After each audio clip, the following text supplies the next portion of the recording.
Okay, so we are coming to the culmination point we are having today and tomorrow to cover entire 2023. So today we will be covering June, April, मई और मार्च. मई इसके अंदर basically cover हो चुका था. जून इसलिए कि एक दो न्यूज वहां पर ज्यादा प्रोमिनेंट हुई थी, तब वो आज उठा रहे हैं. ठीक है. The very first and very important, that is new parliamentary building. हालांकि न्यू पार्लियामेंट्री बिल्डिंग में जो पार्लियामेंट शिफ्ट हुई थी वो सितंबर के अंदर हुई थी, लेकिन क्योंकि बिल्डिंग पहले ही प्रिपेयर हो चुकी थी तो लिटरेचर पहले ही लिखा जा चुका था उसके बारे में. चलिए, ज्यादातर फैक्चुअल है. दो चीजों को फोकस करेंगे. न्यू पार्लियामेंट्री बिल्डिंग के इंपॉर्टेंट फीचर्स क्या हैं, और दूसरा नीड क्या थी हमें. क्या नीड सिर्फ इतनी सी थी कि पुरानी पार्लियामेंट्री बिल्डिंग जो है पुरानी हो चुकी है, नहीं चाहिए. चलिए, recognition of national and state parties. So हुआ यह था कि कुछ स्टेट्स के अंदर इलेक्शन थे और जो है आम Aadmi party got the status of national political party. तो इसमें हमारे समझने के लिए, याद रखने के लिए इंपॉर्टेंट है नेशनल और स्टेट पॉलिटिकल पार्टीज का क्राइटेरिया क्या है. Then Rahul Gandhi disqualified from Lok Sabha after conviction. Conviction in which case?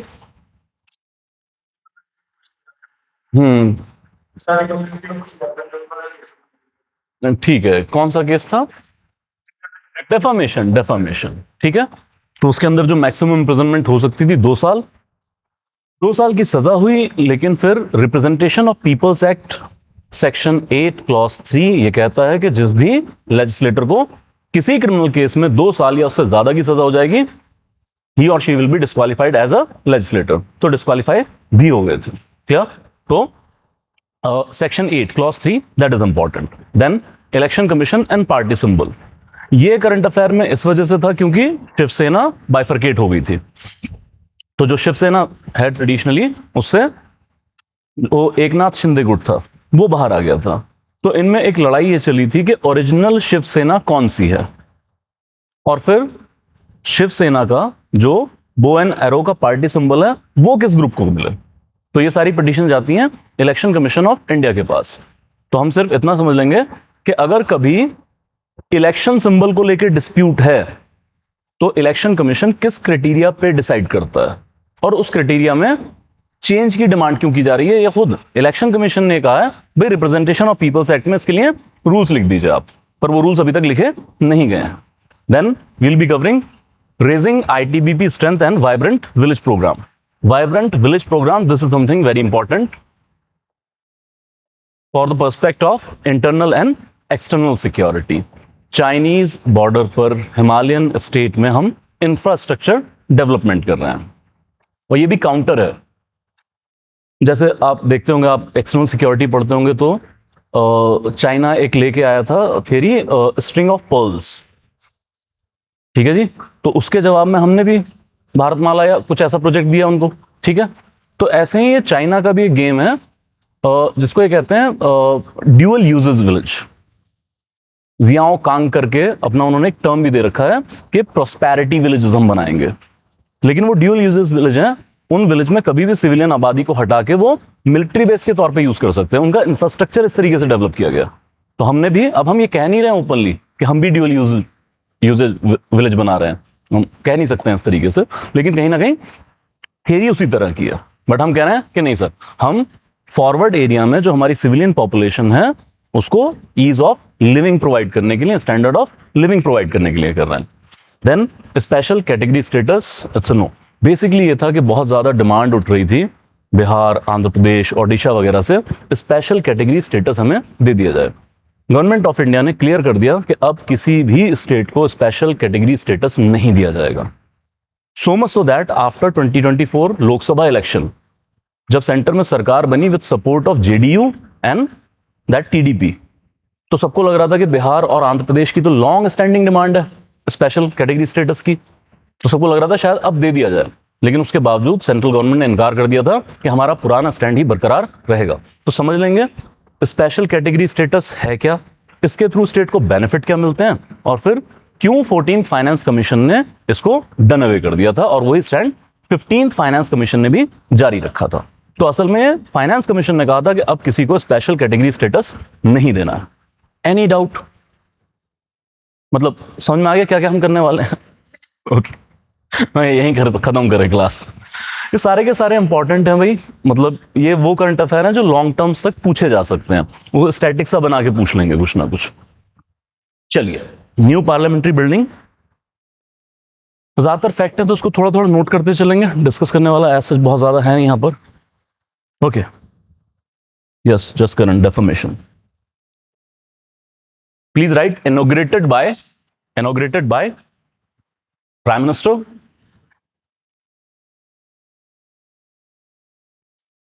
please do write. It is developed as a part of. It is developed as a part of Central Vista project. Central Vista project. Central Vista की भी मैं आगे detail आपको लिखवा दूंगा। Central Vista basically एक broad project है, parliament building उसका एक इंपॉर्टेंट पार्ट था। तो जितना भी हमारा सेंट्रल एडमिनिस्ट्रेशन है दिल्ली के अंदर मौजूद, वो रायसीना हिल के आसपास, उस सबको डेवलप करना है। जैसे इसमें रायसीना हिल पे जो कर्तव्य पथ है उसको रीडेवलप करना है। इसके अलावा वाइस प्रेसिडेंट के लिए नया हाउस बनाना है, नई पार्लियामेंट्री बिल्डिंग हो गई है।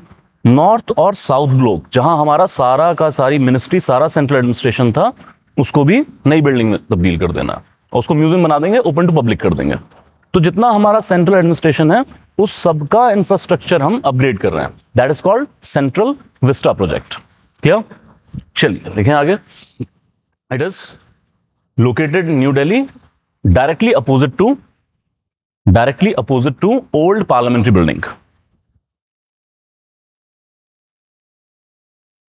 किस फॉर्मेट में लिखना शुरू करेंगे? Built up area 65,000 square metre. 65,000 square metre, ये अंडरलाइन कर लीजिए, याद रखना है। कितने स्क्वायर मीटर में है पार्लियामेंट्री बिल्डिंग? 65,000 स्क्वायर मीटर के अंदर, और ये ट्रायंगुलर शेप के अंदर है। इसके पीछे कुछ आर्किटेक्चरल रीजन है कि स्पेस का ऑप्टिमल यूटिलाइजेशन हम कर सकें। तो it is in triangular shape. ये इंपॉर्टेंटली लिखिए। Capacity Lok Sabha up to 888 seats, enhanced capacity बनाई गई है। Then Rajya Sabha 384 seats. आगे लिखें, for joint sitting Lok Sabha can accommodate 1272 seats. तो याद रह जाएगा 888, 384, 1272। अच्छा, एनहेंस्ड सीट्स क्यों रखी गई हैं? एनीवन? क्यों बढ़ाया? एग्जैक्टली, बिकॉज इन 2026 हम सेंसस तो इस साल हो जाएगा डीलिमिटेशन। तो अगर डीलिमिटेशन ओपन होता है, क्योंकि आपको याद है ना बाय 87th अमेंडमेंट 2003 लोकसभा और सारी विधानसभाओं की सीट्स को फ्रीज किया गया है। नंबर ऑफ सीट्स आप नहीं बढ़ा सकते हैं, और ये नंबर ऑफ सीट्स तो है भी 1971 के सेंसस पे जी। हाँ, वो 2001 के सेंसस पे कर सकते हैं, लेकिन अगर हम नंबर ऑफ सीट्स की बात करें दैट इज ऑन 1971 सेंसस। तो तब से लेके तो बहुत बदलाव आ चुका है राज्यों की पॉपुलेशन के अंदर। तो उम्मीद यह है कि सीट्स बढ़ेंगी। अच्छा, वो कंसर्न अभी चल रहा है। जैसे ही सेंसस शुरू हुआ तो फिर साउदर्न स्टेट ने कहना शुरू किया था कि यार हमें तो नुकसान होने वाला है। तो अमित शाह जी ने बयान दिया था कि आपकी सीटें कम नहीं होंगी। तो देखते हैं जब भी डिलिमिटेशन होगा। क्या लिखें आगे? ये सबसे इंपॉर्टेंट याद कर लीजिएगा। Lok Sabha in peacock theme,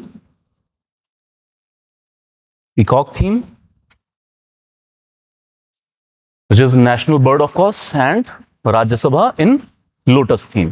Nothing to do with BJP. It is national flower, sir.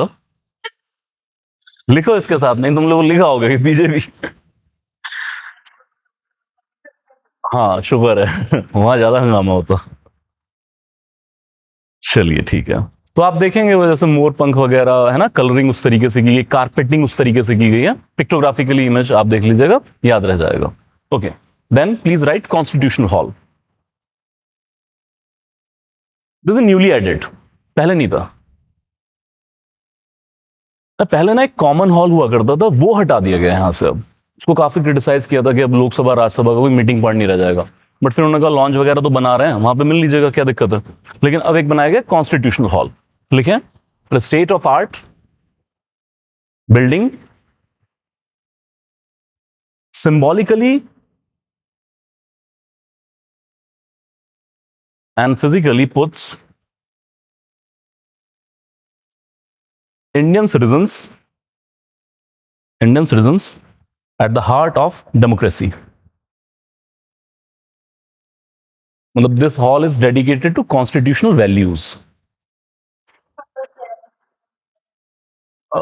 Like just a hall, like कभी कभार कोई मीटिंग कर लेंगे, कभी कोई मान लीजिए कि कोई चर्चा करनी है आउट ऑफ हाउस, तो यहाँ आके कर लेंगे। कोई सेलिब्रेशन करना है, इंडिपेंडेंस डे सेलिब्रेट करना है कुछ, तो उस टाइप की चीजें यहाँ पे रखी गई। हालांकि उसके लिए बैंक्वेट वगैरह अलग होता है, ठीक है। लिखिए central launch,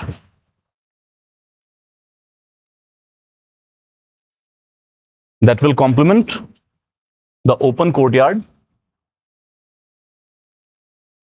where members can interact with each other. Members can interact with each other. यार एडिशनल पता नहीं, एक बैनियन ट्री भी लगाया गया है यहाँ पे। बेसिकली ओपन कोर्टयार्ड है, तो वो काफी न्यूज में आया था उस वक्त। Further, just in one point, the building is Divyang friendly. I believe you know the concept of Divyang friendly. सुगम्य भारत अभियान and all that thing. वो easily move कर सकते हैं। Modern features, just in key form like latest communication technology,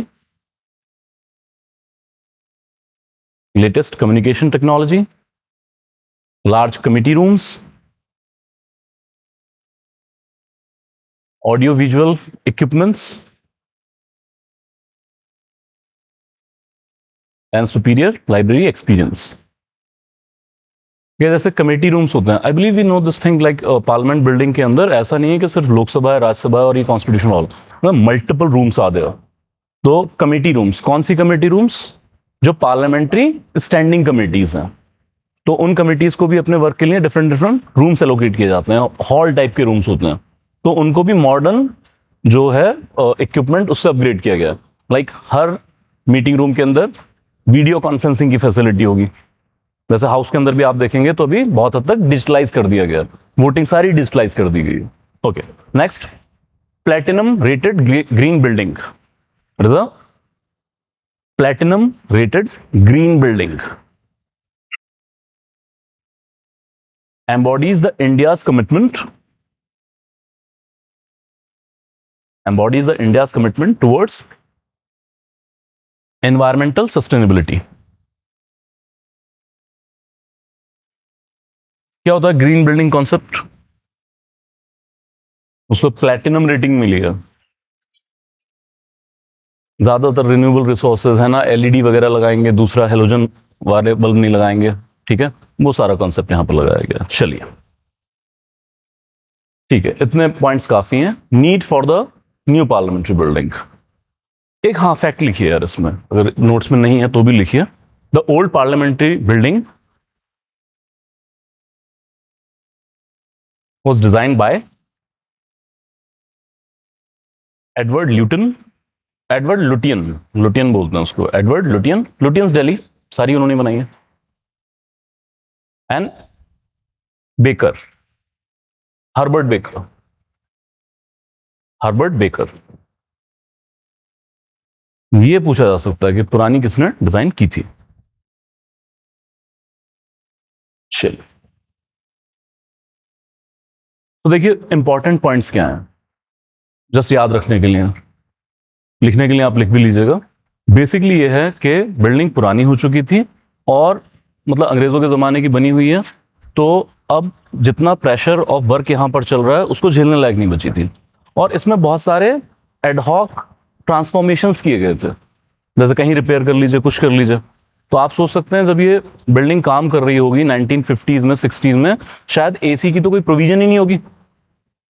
तो जब आपने इसको AC से अपग्रेड किया, चाहे सेंट्रल एसी है, चाहे बाकी कमरों में एसी लगाए गए हैं, तो कितनी तोड़फोड़ हुई होगी बिल्डिंग के अंदर। तो उससे होने ये तक लगा था कि सीपेज की प्रॉब्लम आ रही थी। लाइक होना ना कि मकान था तो कोठा चोन लग पाया, वो वाली प्रॉब्लम होने लगती थी। ठीक है। इसके अलावा जो है कंजेस्टेड एरिया होता चला जा रहा था, जैसे बहुत सारा कॉरिडोर एरिया था, उनको भी वर्किंग स्पेसेस में तब्दील कर दिया गया था।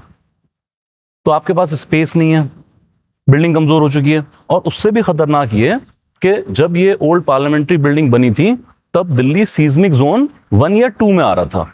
Make you right. अभी दिल्ली सीज्मिक जोन 4 के अंदर है। क्या होता है सीज्मिक जोन? अर्थक्वेक की इंटेंसिटी के आधार पर हमने एरियाज डिवाइड कर रखे हैं। तो I believe seismic zone 5 is the top most, तो उसके बाद 4। तो यहां पर मतलब क्या है कि अर्थक्वेक से डैमेज होने का नुकसान या उसका खतरा बहुत ज्यादा है। जैसे बहुत सारे जो जियोलॉजिस्ट हैं वो ये कहते हैं यार ये हिमालयन विसिनिटी के अंदर है बेसिकली, तो हिमालयन विसिनिटी की वजह से ज्यादा खतरा है।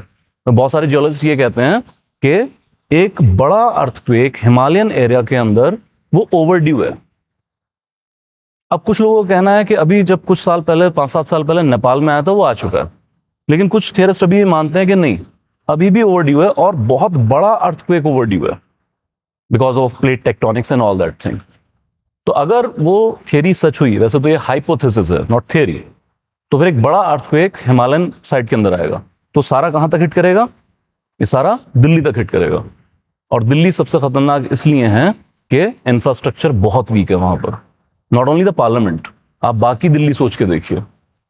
जैसे कहा भी जाता है ना, earthquake in itself are not destructive, it is the weak infrastructure that make its destructive. तो उन सारे खतरों को भी देखते हुए आपको नई पार्लियामेंट्री बिल्डिंग चाहिए थी। क्लियर है यहां तक? तो लिख लीजिए इन चीजों को, 2-3 पॉइंट बस लिखें। Ad hoc modifications, ad hoc modification and showing science of distress, showing signs of distress.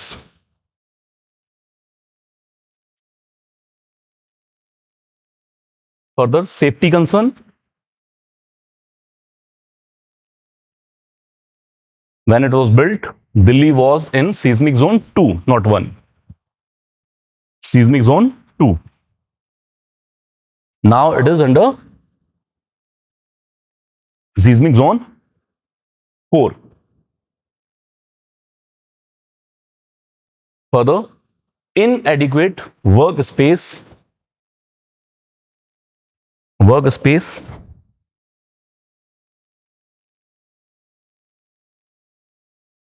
ठीक, इतना काफी। लिखिए central Vista redevelopment project, central Vista redevelopment project.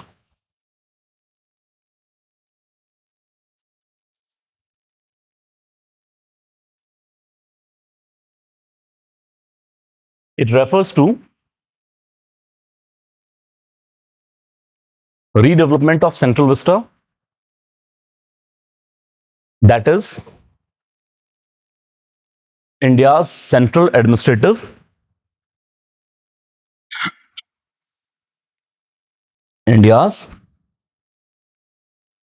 central administrative area located near Raisina Hills.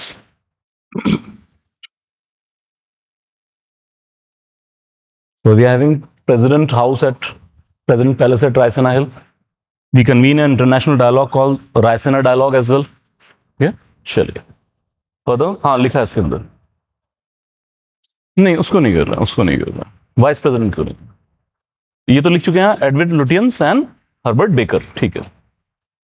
लिखे 3 किलोमीटर लॉन्ग कर्तव्य पथ between Rashtrapati Bhavan to India Gate will be redeveloped.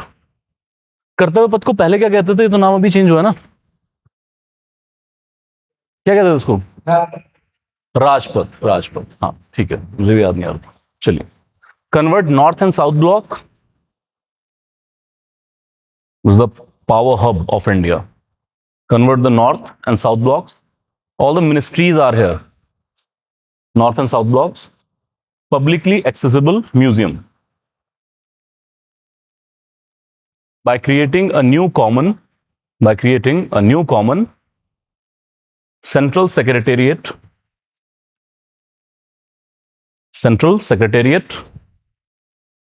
to all ministries.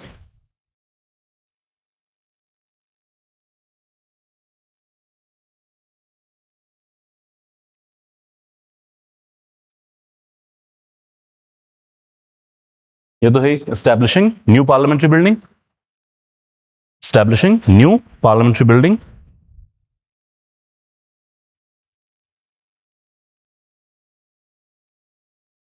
New residence for vice president. New residence for vice president and prime minister.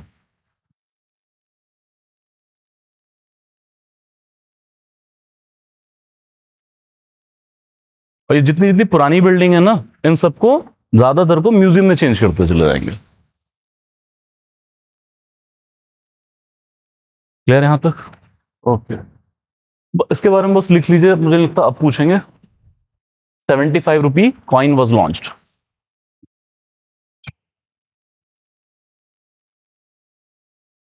ये सब composition छोड़िए, बस इस पे लिख लीजिए लिखा क्या था. That land capital of Ashoka pillar,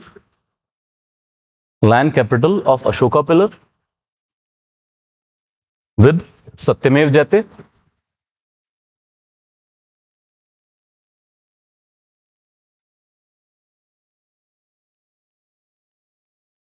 Bharat and India. इसकी पिक्टोग्राफिकली आप देख लीजिएगा, ठीक है. जैसे लाइक अशोका पिलर से लिया गया लैंड कैपिटल, देन एक तरफ भारत, एक तरफ इंडिया, देन 75. क्या on the other side there is like lotus, और साथ में सही पोषण, सही पोषण देश रोशन. इस तरीके का होता क्या है कि ये ना 1960s से चली आ रही है. लाइक 1960s में, हाँ, किसी भी इंपॉर्टेंट इवेंट को सेलिब्रेट करने के लिए या कॉमेमोरेट करने के लिए हम या भारत सरकार कोई ना कोई कॉइन लॉन्च कर देती है. डाक टिकट भी करते हैं सर, है ना. If I am not wrong and my memory serves me better, then शायद पहला कॉइन लॉन्च हुआ था on the demise of Jawaharlal Nehru, जहां तक मुझे याद आ रहा है. चलिए आपसे पूछेंगे नहीं, है ना. तो बस एक सेलिब्रेशन के तौर पे लॉन्च कर देते हैं. तो 75 क्यों? आजादी को 75 साल होने जा रहे हैं, तो इतना याद रह गया तो काफी. ठीक है, this you will get in notes. यार इस सब के अलावा एक चीज की बहुत चर्चा हुई थी लास्टली, संघोल. सो एनीवन, क्या गेम है संघोल की? स्केप्टर. जितनी सारी पार्लियामेंट्री बिल्डिंग पे चर्चा हुई थी उतनी संघोल पे हुई थी, क्योंकि संघोल जिस दिन इन प्लेस किया गया था लोकसभा में, उस दिन एक बड़ी सेरेमनी भी कंडक्ट की गई थी और लार्जली रिलीजियस टाइप की सेरेमनी थी वो. तो क्या गेम है? हाँ जी, एग्जैक्टली मैम, एग्जैक्टली. हाँ जी, क्या है संघोल की गेम? या वैसे तो ना ये दुनिया भर में चलता है, इंडियन ट्रेडिशन में ये हिस्टोरिकल टाइम से, एंशिएंट टाइम से है. तो एक्चुअली हुआ ये कि 1947 में जब ट्रांसफरेंस ऑफ पावर होने वाला था, तब माउंटबेटन ने नेहरू साहब से पूछा था, यार तुम्हारे कोई रिचुअल हैं क्या? जब हम ट्रांसफरेंस ऑफ पावर करेंगे तो ठीक है, इंडियन इंडिपेंडेंस एक्ट वो तो लीगल कार्रवाई हुई, लेकिन आपके कुछ रिचुअल्स भी हैं क्या जो आप निभाते हो? तो नेहरू जी ने कंसल्ट किया था चक्रवर्ती राजगोपालाचारी से, और साउदर्न इंडिया से आते थे. यार ऐसे ऐसे पूछ रहे हैं, कुछ है क्या? कि हमारे यहाँ तो भाई इलाहाबाद में हवन वन कर देते हैं पंडित जी को बुला के, बाकी तो कुछ है नहीं. तब उन्होंने चोला डायनेस्टी के रिचुअल्स को जो है दोबारा से इन्वोक करने की बात की थी. और ये सिर्फ चोला डायनेस्टी में नहीं है, आपको धर्मशास्त्र, धर्मसूत्र बहुत सारी जगहों पे मिल जाएगा. तो चोला डायनेस्टी में हुआ करता था, जैसे तमिल नाम से आता है, सेमई कहा जाता है वहां पर. इसका मतलब होता है राइटियसनेस. तो जब भी राजा का राज्याभिषेक हुआ करता था तो क्या होता था, जो राजपुरोहित हैं वो आएंगे, बाकी तो जो पूजा वगैरह करनी है, लेकिन राज्याभिषेक के साथ जब उसको ट्रांसफरेंस ऑफ पावर किया जा रहा है या इनहेरिटेंस ऑफ पावर वो कर रहा है, तो एक संघोल टाइप की चीज, सेमी टाइप की चीज जो एक रॉड होगी, वो उसको हैंड ओवर की जाएगी और उससे क्या आ जाएगा, उसके पास स्टेट की सारी पावर आ जाएगी। या धर्मशास्त्रों में हमारे पुराने धर्मशास्त्र या धर्मसूत्र हम कभी जाके रेफरेंस देखें तो बहुत अच्छी सेरेमनीज थी, खासकर राइटियस गवर्नेंस के लिए। जैसे कई जगह आपको रेफरेंस मिलेगा कि सर जब राज्याभिषेक हो रहा है राजा का, तो फिर राजपुरोहित आए हैं और उन्होंने वही रॉड हैंड ओवर की है राजा को, और फिर कुछ ऐसा बोलते थे कि सर्वदंडो असी, राज्य का सारी पावर, सबको दंड देने का अधिकार अब आपको ट्रांसफर किया जाता है। और इसके एवज में फिर क्या करते थे, राजा झुककर पांव छुएंगे राजपुरोहित के, और फिर कुछ और मोर पंख या कोई और चीज होती थी, उसको राजा की पीठ पे मारा जाता था और फिर उनसे कहा जाता धर्मदंडो असी, राज के सारे दंड देने का अधिकार तुम्हें है, लेकिन तुम्हारे ऊपर भी कोई कोड ऑफ कंडक्ट है, वो है धर्म का। तो धर्म के अनुसार आपको भी दंड दिया जा सकता है, मतलब कहीं ना कहीं रूल ऑफ लॉ आप स्टैब्लिश कर रहे हैं। तो ऐसे बहुत सारे रिचुअल्स हैं। कट शॉर्ट, यहां पर ऐसा कुछ नहीं, यहां पर सिर्फ क्या था, एक स्केप्टर हैंड ओवर करना है। सो सेवाइट धर्म, जो शेवाइट धर्म के लोग हैं, उनको स्पेशली मद्रास प्रेसिडेंसी से बुलाया गया था और मद्रास के ही कुछ जो स्केप्टर बनाने वाले थे उन्होंने डिजाइन किया था। वो पहले माउंटबेटन को हैंड ओवर किया गया, माउंटबेटन से लेने के बाद कुछ गंगा जल वगैरह वो शुद्धि की गई और फिर नेहरू साहब को ये हैंड ओवर किया गया था। तो ये ऐसा नहीं कि पहली बार हुआ है, ये पहले भी हो चुका है, लेकिन फिर इसको कहीं पार्लियामेंट्री बिल्डिंग वगैरह में इन प्लेस नहीं किया गया था। तो अल्टीमेटली जब अब नई पार्लियामेंट्री बिल्डिंग में शिफ्ट हुए तो उसी चोला डायनेस्टी के रिचुअल्स को हमने दोबारा से लागू किया है, लेकिन अब इसको कहां, लोकसभा में इन प्लेस कर दिया गया। तो लोकसभा में स्पीकर के राइट साइड पर ये इन प्लेस किया गया है। याद रह जाएगा यहां तक? क्लियर? नहीं नहीं, नया बना, नया बनाया या वो मुझे जहां तक, फिर if my memory serves me better, शायद इलाहाबाद म्यूजियम में, शायद शायद, मैं पक्का नहीं कह सकता हूं। जो इलाहाबाद में एंसेस्ट्रल हाउस है नेहरू साहब का, शायद वहां पर है, बट मैं दावे से नहीं कह रहा हूं, हम चेक कर लेंगे फिर मैं बता दूंगा।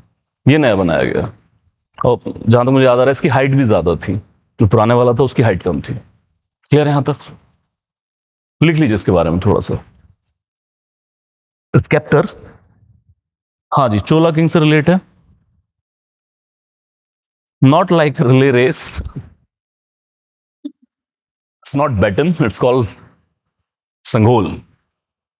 लिखें स्केप्टर संघोल, मैं क्रिस्प लिखा रहा हूं, आप लिखें कि the word comes from word Semmai, SEMMAI, Semmai, Semmai, which means in Tamil it means righteousness, righteousness, which means higher dharma, higher dharma. This tradition was followed in Chola era.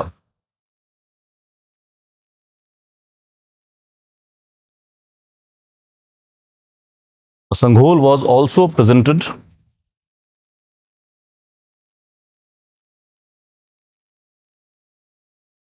by Shaivite priest from Madras Presidency. Shaivite priest. This was also, a Sanghol was also presented by Shaivite priest from Madras Presidency to the first Prime Minister of India, Shri Jawaharlal Nehru.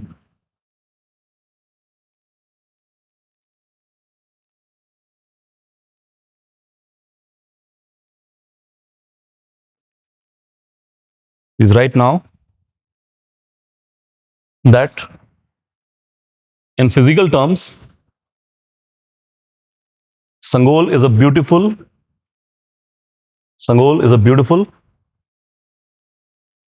handcrafted piece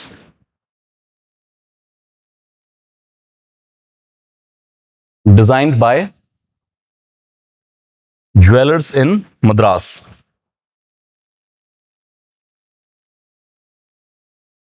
Jewelers in Madras. The first was gold plated. At the top of Sangol, at the top of Sangol,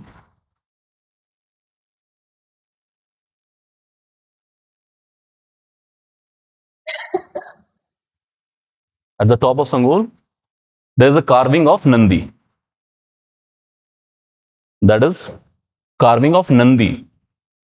That is Lord Shiva's sacred bull.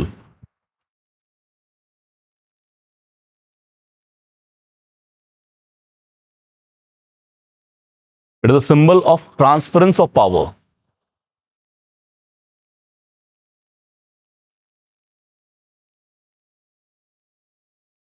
Now it rests to now it rests next to the chair of speaker in Lok Sabha.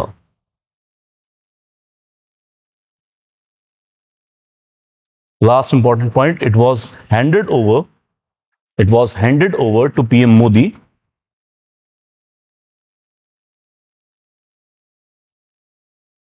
by 30 members of Savait अधिनम्स अधिनम्स और मठ इन तमिलनाडु. सवाइट, मधिनम्स और मठ इन तमिलनाडु. तो वहीं से लोग आए थे हैंड ओवर करने के लिए. क्लियर है? विशाल जी ने लिखा है original Sengol placed at Allahabad museum, now Nehru's golden walking stick. Have you checked it? Like ये तो जैसे मुझे भी याद आ रहा था कि इलाहाबाद के अंदर है. I believe he has checked it. बाकी आप भी चेक कर लीजिए, कोई इशू नहीं. Any doubt?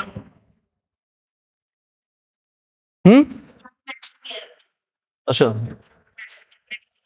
लिखा हुआ है बस. ठीक है, फिर तो चेक. Okay, done. ठीक है, यहाँ पे लिखा भी हुआ, मैंने नहीं पढ़ा. ग्रेट, चलिए आगे. हाँ जी, क्या चीज? हाँ जी, हाँ जी सर. हाँ, बिल्कुल बिल्कुल. आर्मी जनरल्स के पास है. इवन आप देखेंगे बहुत सारी फोर्सेस के अंदर भी होता है. जैसे डीजीपी वगैरह होंगे तो कुछ ना कुछ वो, हालांकि लकड़ी वगैरह का बना होता है, स्टिक टाइप का कैरी करते हैं वो. क्या बना होता है सर? ओके.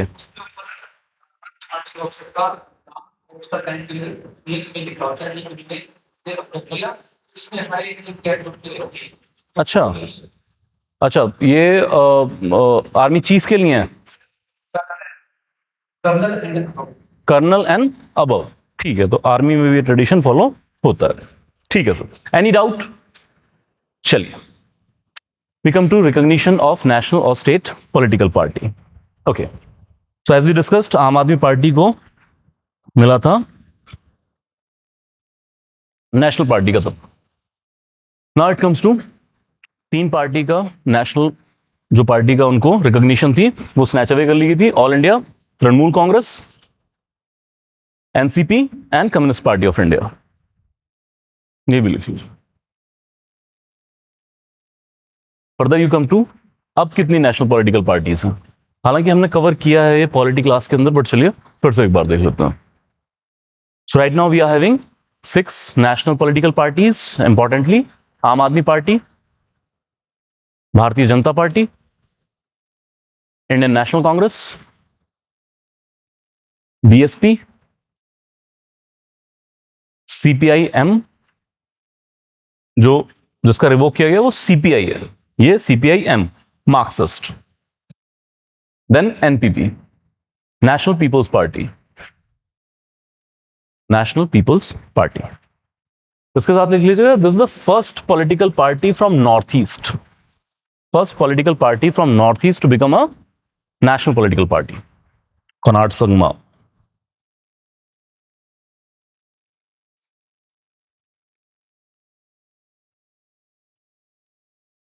चलिए आज इस सर, एक चीज, एक हेडिंग डाल लीजिए, as per election commission of India's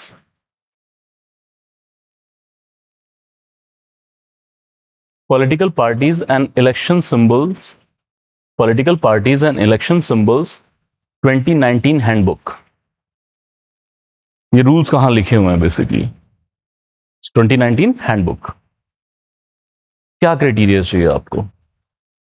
देखिए, 3 क्राइटेरिया हैं जिसके थ्रू कोई भी political party national political party की रिकॉग्निशन ले सकती है, और फिर 5 क्राइटेरियाज हैं जिसके थ्रू कोई भी political party state political party की रिकॉग्निशन ले सकती है।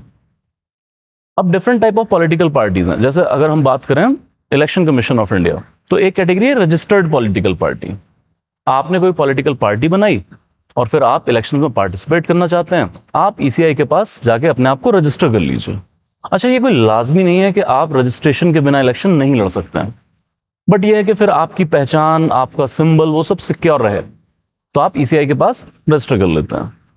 और इन्हीं रजिस्टर्ड पॉलिटिकल पार्टीज में से उनके इलेक्टोरल परफॉर्मेंस के आधार पर उनको नेशनल या स्टेट पॉलिटिकल पार्टी की रिकॉग्निशन मिलेगी। क्लियर? तो मान लीजिए आपने बनाई है कोई भी पॉलिटिकल पार्टी, आप चाहते हैं हमें नेशनल पॉलिटिकल पार्टी का रिकॉग्निशन मिल जाए, तो इन 3 में से कोई एक परफॉर्मेंस दीजिए सर। पहला, वेरी प्लेन एंड सिंपल, आपको 4 या उससे ज्यादा स्टेट्स के अंदर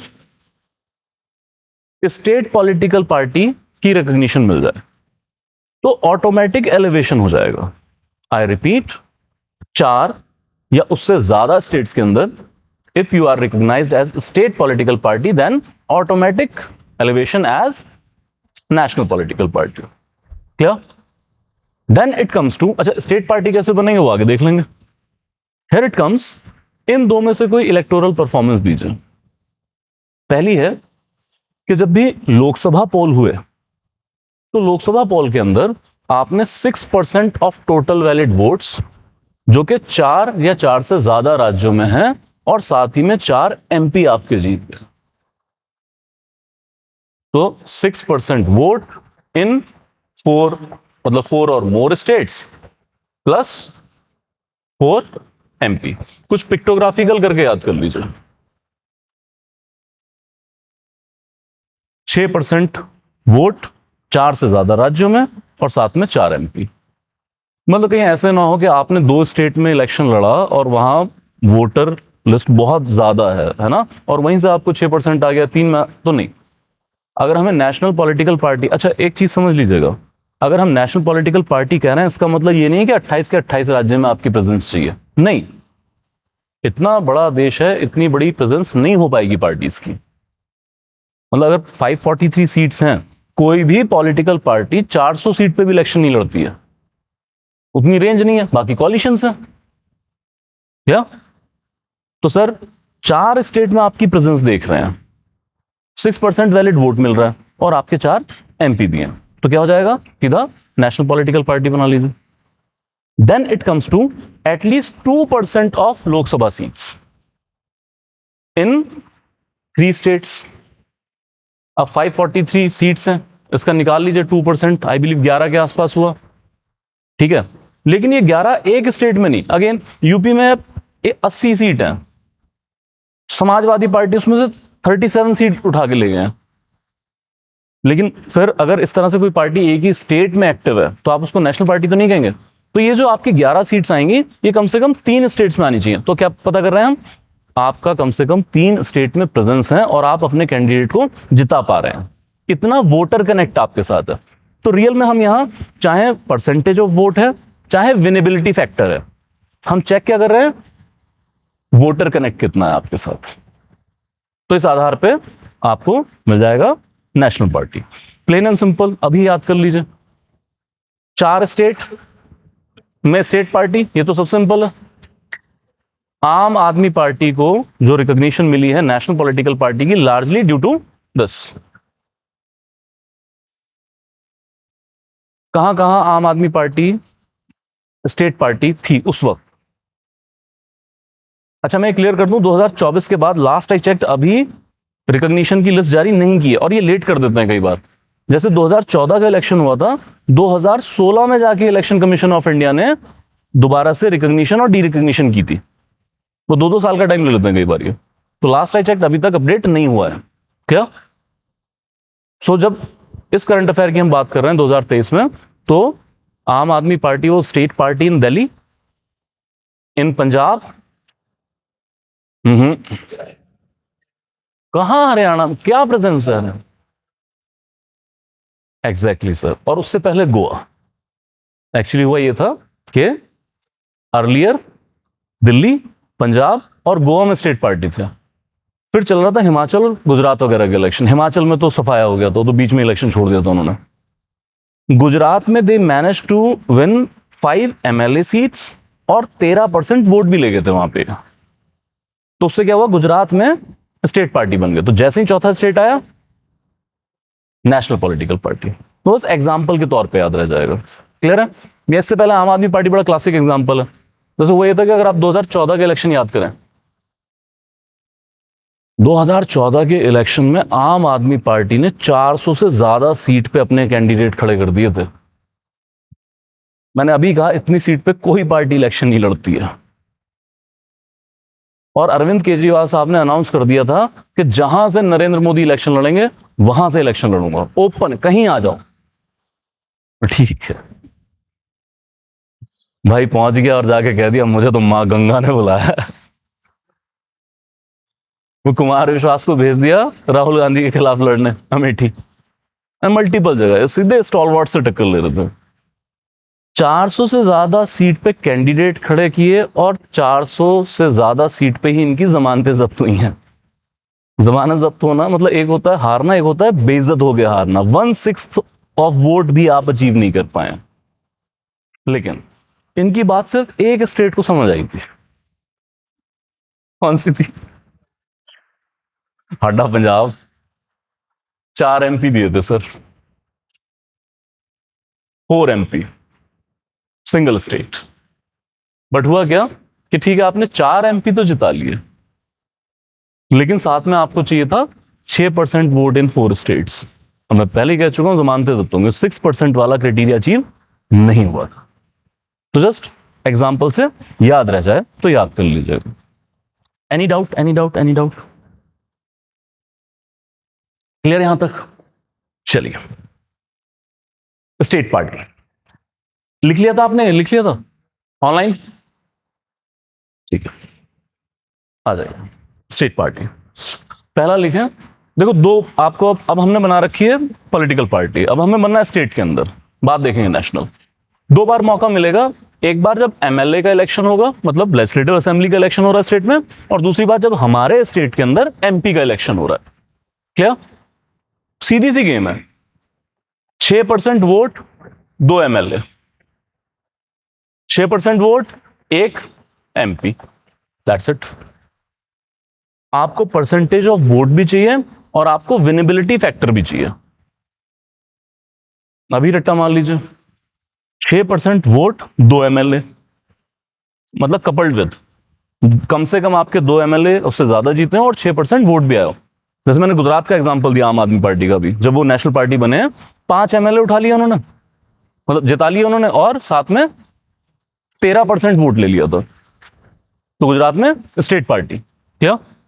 या फिर MP का इलेक्शन चल रहा है आपके स्टेट में, अब बाकी स्टेट से कुछ नहीं लेना देना, 6% वोट आपके स्टेट में जो टोटल वैलिड पोल हुआ है, और साथ में 1 MP जिता लीजिए आप, तो स्टेट पार्टी। क्लियर? चलिए, याद रह जाएगा? लिख लिया? लिख लीजिए। यहां से क्वेश्चन बनता है, इसको थोड़ा इंपॉर्टेंटली याद रखिएगा। 2 वजह, एक तो इलेक्शन होके हटा है, दूसरा यार ये ऐसी चीजें कितना भी रट्टा मार लीजिए, ठीक है, मतलब ये भूलती हैं चीजें। मेरे साथ पर्सनली हो चुका है, जब मैं पढ़ा रहा था तब, मतलब इतनी बार अलग अलग तरीकों से रट्टा मारा था, और अचानक I was just random solving the question alone, sitting alone, और मुझसे मिस्टेक हुई। तो ये बार बार करना पड़ेगा। अच्छा, ये वो चीजें हैं जब आप एग्जाम में जा रहे हो, ठीक उससे पहले जो रिवाइज करने वाली चीजें वो ये, पर एक प्रोबेबल क्वेश्चन यहां पर है। चलिए आगे। नेक्स्ट, 3% सीट्स और 3 seats in legislative assembly election, whichever is more. हाँ लिखा है यहां पर, whichever is more. Ji Sunny, I repeat national party, एक बार मैं इसको कंटिन्यू कर दूं, फिर मैं रिपीट करता हूं। हाँ जी, हाँ जी, थर्ड कंडीशन।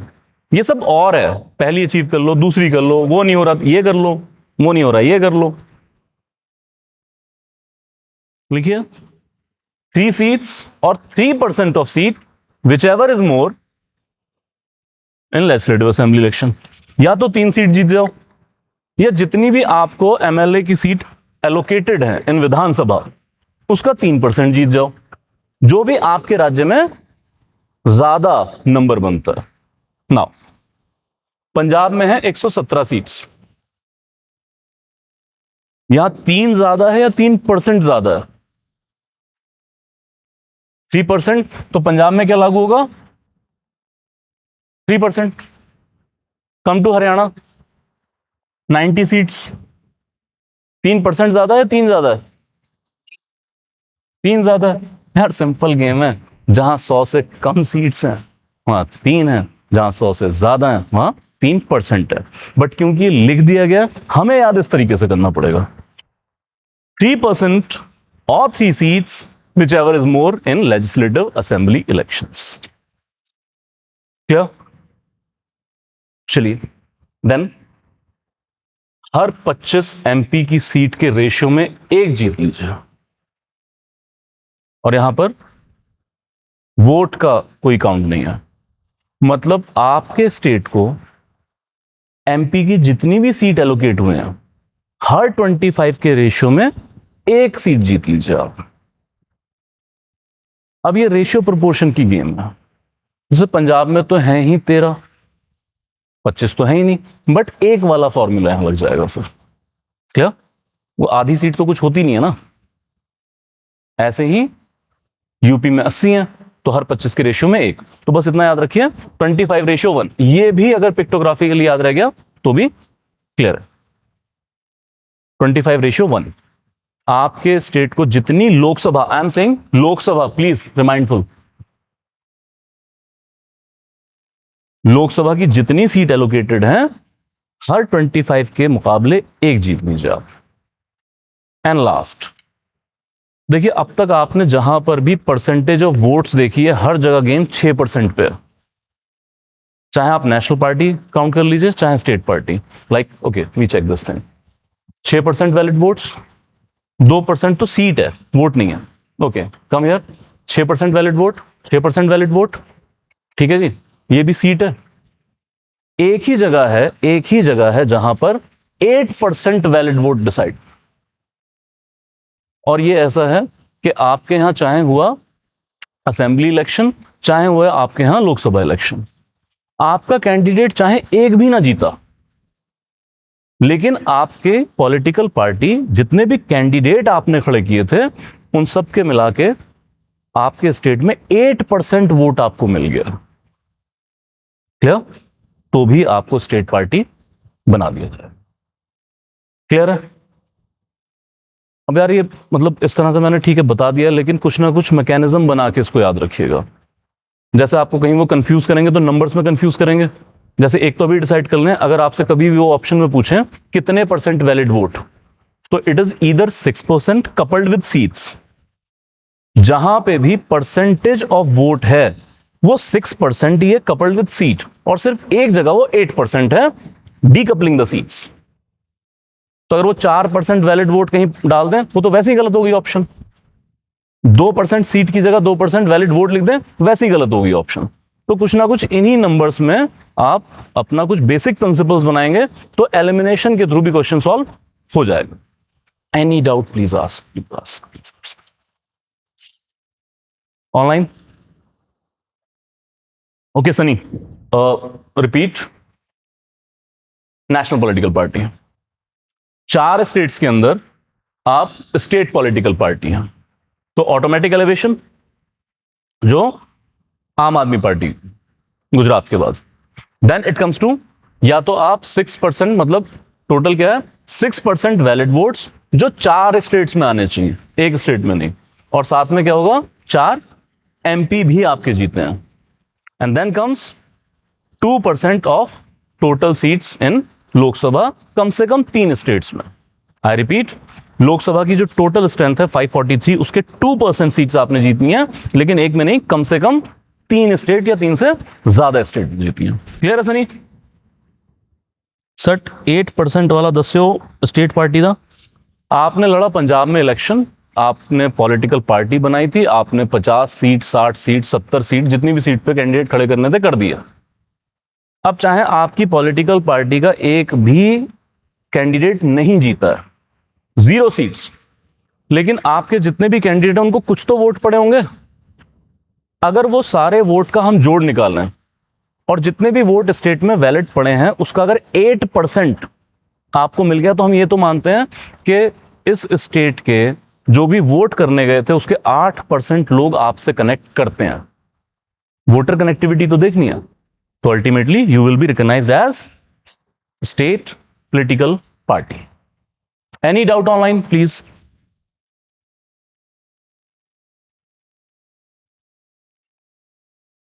ओके, चलिए।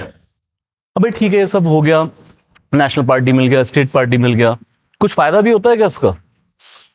कुछ बेनिफिट्स मिलते हैं? क्या बेनिफिट्स हैं?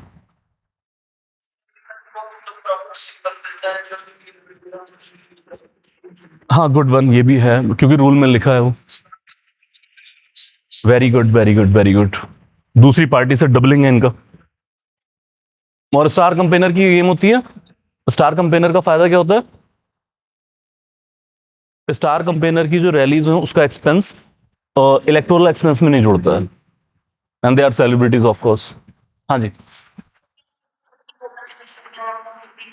Very good. हाँ, बहुत, ये फ्री ऑफ कॉस्ट, ऐसे इनको 2 लिस्टें दे देते। ठीक है, ठीक है, ठीक है। तो इस तरह के कुछ बेनिफिट्स हैं, आपको नोट्स में मिल जाएगा, मैं बता देता हूँ। जैसे एक तो ठीक है, पार्टी सिंबल फिक्स हो जाता है। इसके अलावा जैसे स्टार कंपेनर का नंबर बाकी पार्टी से डबल है। और दूसरा, जैसे वोटर लिस्ट मिल जाएगी। एक खास चीज ये कि प्राइम लोकेशन पे इनको सब्सिडाइज रेट पे लैंड दी जाती है अपने ऑफिसेस खोलने के लिए। दोनों को जी, स्टेट को स्टेट के अंदर, नेशनल को नेशनल लेवल के अंदर, तो दोनों को। और ये लैंड काफी प्राइम जगह पे होती है। और सब्सिडाइज रेट, सब्सिडाइज तो कहने का तरीका कौड़ियों के दाम मिलती है।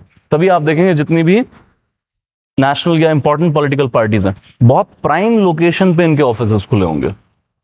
तो स्टेट या फिर स्टेट गवर्नमेंट ही करेगी, लैंड उनके पास है, डिस्काउंटेड रेट पे इनको दिया जाता है। क्लियर है?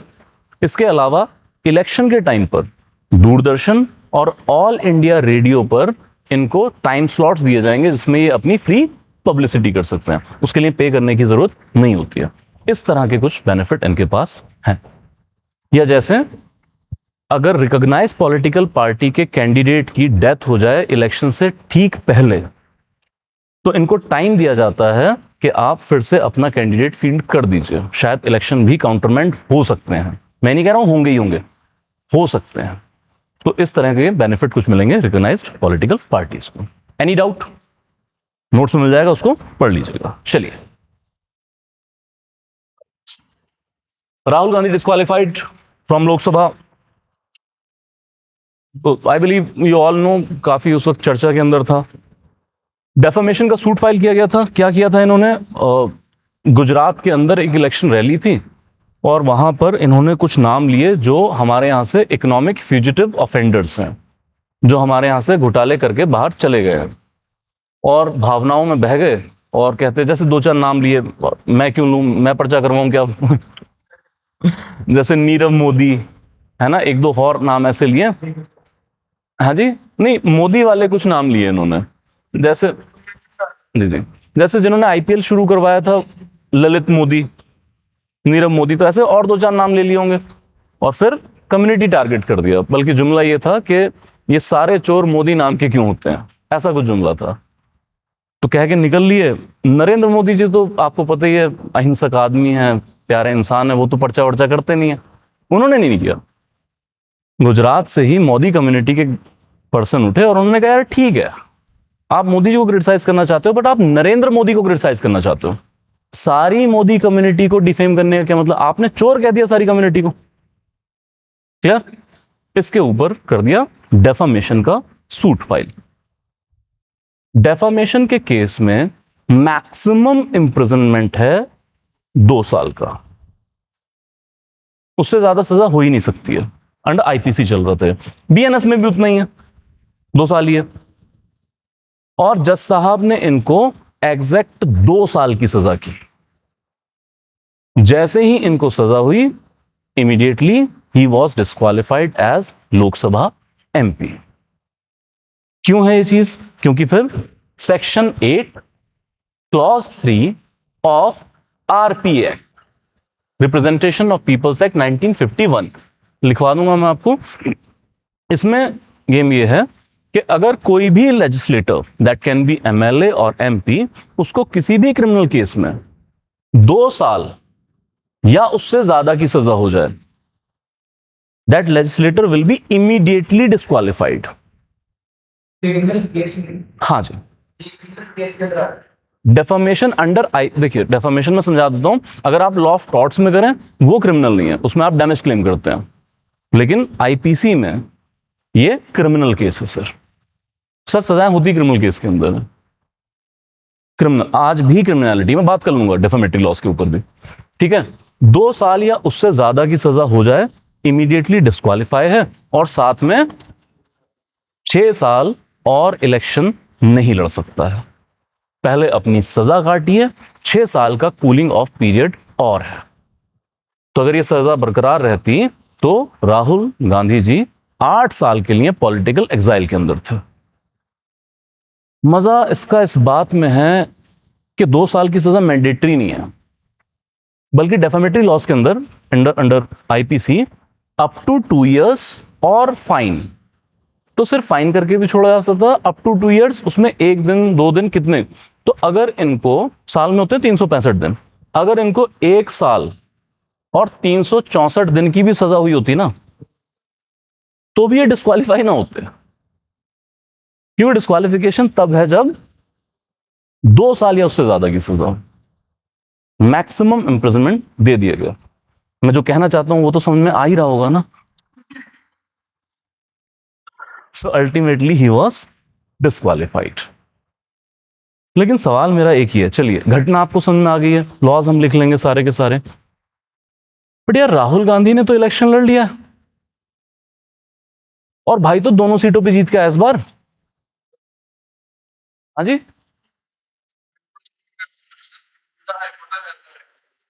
ये डिस्ट्रिक्ट का फैसला था सर। गुड। तो क्या अपील करने पर आपको एग्जम्पशन मिल जाता है?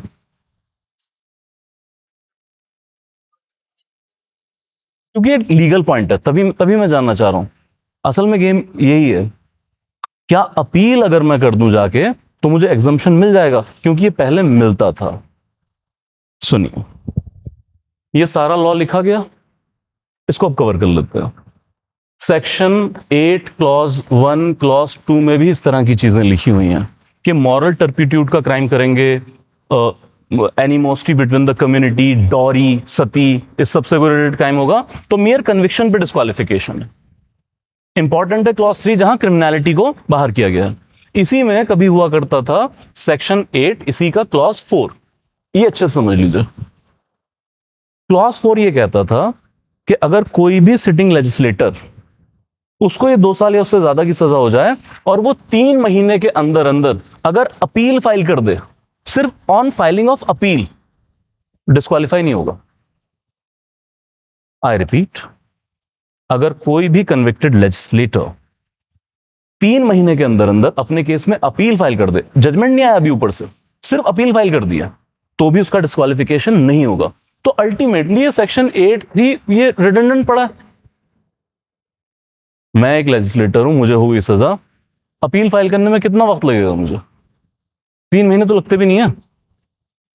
और अब मैं अपने वकील को पे करूंगा, इसलिए नहीं कि मेरे केस का फैसला करवा दो और मुझे बरी करा दो ना, डिले कर, डिले करते चलो। हमारे यहां 5-10 साल केस तो वैसे ही डिले पड़ा रहता है, और जब तक मेरी अपील पेंडिंग पड़ी है मैं डिस्क्वालीफाई नहीं हो रहा। और बाई चांस गलती से अगर मैं हाई कोर्ट से फिर कन्विक्ट हो गया, सुप्रीम कोर्ट तक इतने नहीं गया, रिव्यू पिटीशन तक इतने नहीं गई, क्यूरेटिव ला दूंगा। तो अल्टीमेटली 8(3) रिडंडेंट है। तो एक केस हुआ लिली थॉमस केस, लिखवा दूंगा सारा का सारा। Landmark judgment Lily Thomas case के अंदर Supreme Court declared section 8 clause 4 as unconstitutional and void. I repeat, Lily Thomas case, Supreme Court declared section 8 clause 4 as unconstitutional and void. तो sir अब बस इसको थोड़ा सा करेक्ट कर लेंगे हम। ऑन फाइलिंग अपील मेरी डिस्क्वालिफिकेशन नहीं रुकेगी, मैं डिस्क्वालीफाई तब भी होऊंगा। जब जनाब राहुल गांधी हाईकोर्ट में अपील फाइल कर रहे थे उस वक्त भी वो डिस्क्वालीफाई ही थे। अब मेरा सवाल यह कि फिर राहुल गांधी ने इलेक्शन लड़ कैसे लिया? Because he is Rahul Gandhi. अभी जजमेंट नहीं आया, आप समझ लेते हैं। बस लास्ट पॉइंट, और सस्पेंस नहीं क्रिएट करना है सर। कोर्ट्स के पास एक पावर होती है टू सस्पेंड,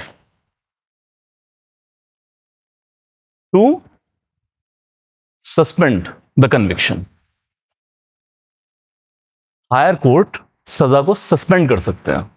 आप गए कोर्ट के अंदर, एक तरफ तो आपकी चल रही है अपील। अब अपील चल रही है तो सर या तो आप जेल में हैं या बेल पे बाहर हैं, बट आपका कन्विक्शन तो चल रहा है ना। जब डिसाइड होगा तब देखेंगे। इसी बीच में एक स्पेशल पिटीशन फाइल कर सकता है कन्विक्ट कि सर जब तक मेरे केस का फैसला ना आ जाए मेरी सजा को सस्पेंड कर दीजिए। ये पिटीशन हाई कोर्ट में भी लगाई थी राहुल गांधी ने, वहां से रिजेक्ट हो गई थी। Ultimately he filed in the supreme court कि सर मेरी सजा को सस्पेंड कर दीजिए, और सुप्रीम कोर्ट ने इनकी सजा को सस्पेंड किया हुआ है। दैट्स वाई ना सिर्फ ये 2024 का इलेक्शन लड़े हैं, बल्कि आप थोड़ा सा अगर याद करें, he was reinstated as MP. इनको डिस्क्वालीफाई किया गया, कुछ दिनों तक चलता रहा high court, Supreme Court and all that thing. जब फाइनली सुप्रीम कोर्ट से जजमेंट आया तो 2024 के इलेक्शन से पहले ही जब इनकी सजा सस्पेंड कर दी तो इनको उसी सीट पर रीइंस्टेट कर दिया गया था। तो रीइंस्टेट भी किया जा सकता है। Any doubt please? मैं समझा पाया मैं क्या कहना चाहता हूं? पक्का ऑनलाइन समझ में आई भी बात? क्लियर है? So this just a technical और लीगल ग्लिच, क्योंकि सुप्रीम कोर्ट ने सस्पेंड की हुई है तब वो इलेक्शन लड़ पा रहे हैं। अदरवाइज इनका जजमेंट तो भी हाई कोर्ट से आएगा। Any doubt? सर सस्पेंड जब तक है तब तक ये अपना पॉलिटिकल करियर चला रहे हैं।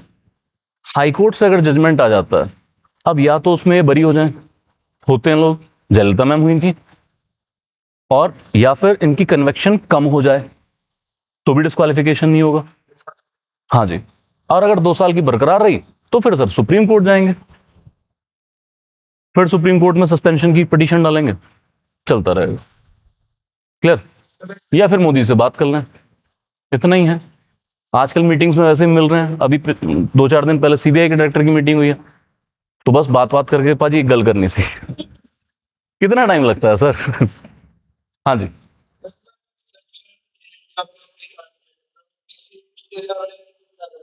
हाँ जी, हाँ जी, हाँ हाँ जी।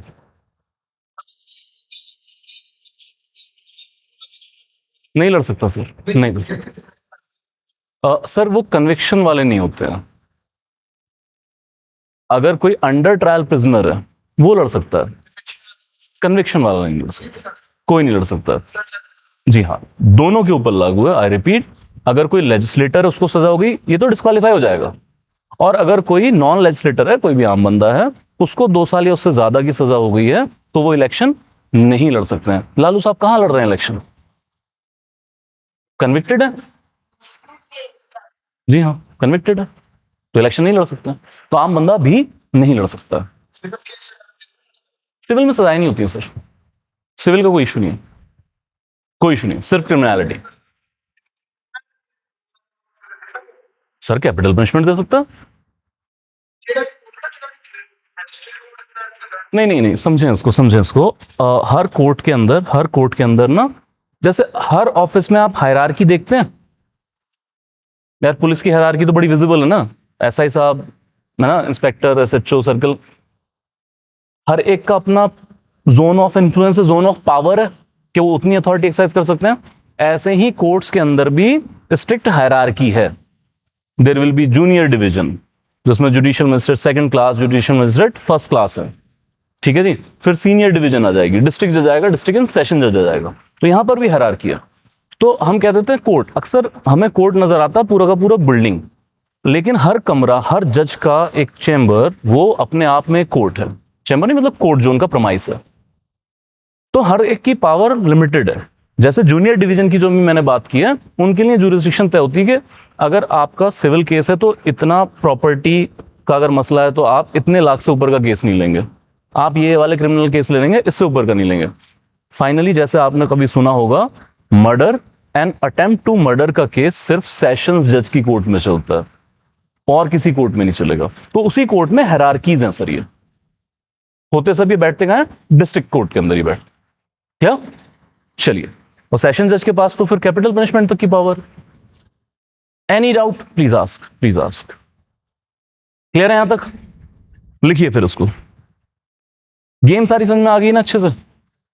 और खासकर ये टेक्निकल पॉइंट, अगर बाई चांस वो मेंस में आप खुद से ही कहीं गलती करते हैं, वो नहीं करनी है. लिखो इसको. डिस्क्वालिफिकेशन इज एमपी लिखें सबसे पहले. लिखा भी आपने कई बार, मैं क्रिस्प फॉर्म में लिखा देता हूँ online. Is everything possible because he is Rahul Gandhi? Yes. Section 8 clause 3. If a legislator, simple लिखें, is convicted in any criminal case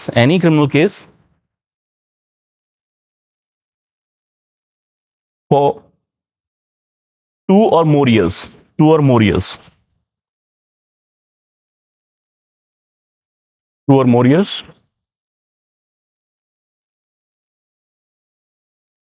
he or she will be disqualified as a legislator.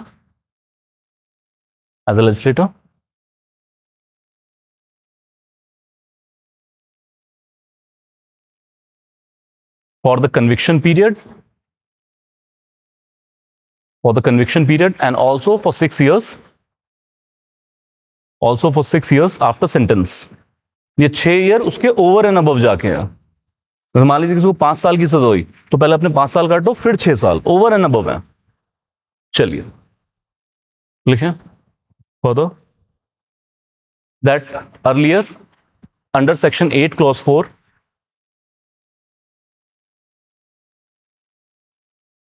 मैं आम जबान में लिखा रहा हूं, आप नोट से चाहे अपग्रेड कर लीजिएगा. If such convicted legislator makes an appeal within 3 months, obviously before the higher court makes an appeal within 3 months, the disqualification will not arise.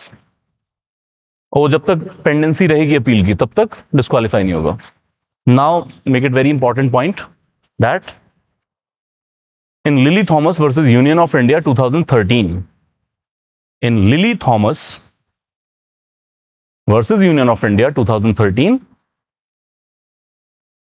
Honorable Supreme Court declared Section 8 clause 4 as unconstitutional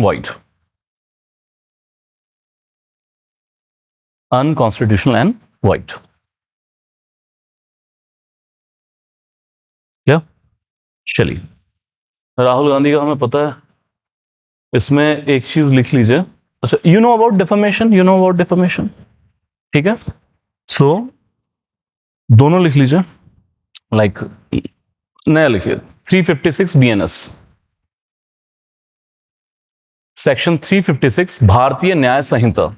यार ये है पुराना वाला आपका. पहले होता था section 499 IPC, जिसमें डिफाइन था 500 में थी सजा. ठीक है. लार्जली यही रेप्लिकेट किया गया है BNS के अंदर. ठीक है. So under 356 of BNS, it attracts punishment up to 2 years up to 2 years or fine. And please write community service. Community service or combination of any three, or all three, combination of all three. What is the stark difference between the IPC and the BNS? IPC में सजा थी 2 साल plus fine.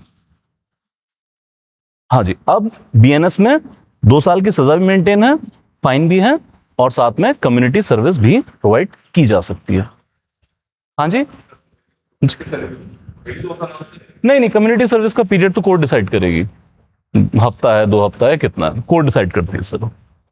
Clear यहां तक? Okay, so the closing remark, like defamation, it is not harm in body or property, rather it is harm in the reputation, which is intangible thing. So any person by words, spoken, written, visual representation or otherwise, if causes harm to the reputation of the person, then it is called defamation. 2 laws हैं sir जो आप पूछ रहे थे defamation के लिए. जैसे आपने पूछा कि क्रिमिनल लॉ है, सर ये इंडिया में क्रिमिनल लॉ है. हालांकि आप वेस्टर्न वर्ल्ड देखें, जो डेफामेशन के लॉज लेके आए थे उन सब जगह डीक्रिमिनलाइज किया जा चुका है. अब सिर्फ कंपनसेशन मिलता है. इंडिया में भी सुप्रीम कोर्ट में केस फाइल किया था, स्वामीनाथन गए थे, और ये राहुल गांधी भी गए थे उसके अंदर कि डीक्रिमिनलाइज कीजिए. कोर्ट ने किया नहीं है. हाँ सर, ये मानहानि का दावा ही है. अगर मानहानि होती है तो आपके पास 2 रेमेडी हैं. या तो आप भारतीय न्याय संहिता में जाके क्रिमिनल केस करा दीजिए. तो आपका टारगेट ये है कि जिसने मेरी मानहानि की है उसको सजा की जाए, मैं तो जेल भेजूंगा इसे. लेकिन आप कहते हैं कि जेल भेज के क्या फायदा, मैं डैमेज क्लेम करता हूं. तो फिर क्या होगा, आप लॉ ऑफ टॉर्ट्स में जाएंगे सर. वो दूसरा कानून है. लॉ ऑफ टॉर्ट्स में जब आप केस फाइल करेंगे कोर्ट में चलेगा, लेकिन उसमें आपका इंटेंशन पर्सन को जेल भेजना नहीं है, आपने डैमेज क्लेम किए हैं. मैं एक दिन बता भी रहा था, सनी देओल साहब ने एक FM रेडियो के ऊपर कर दिया था. वो 100 करोड़ का क्लेम मांग लिया था उन्होंने कि जेल नहीं भेजना, 100 करोड़ का डैमेज पे कर दो. हाँ, 100 करोड़ मांगा था. क्लियर है यहां तक?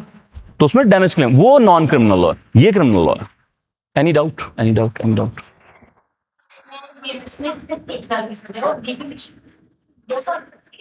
सेडिशन में 1 साल की सजा. मैम क्या हो गया?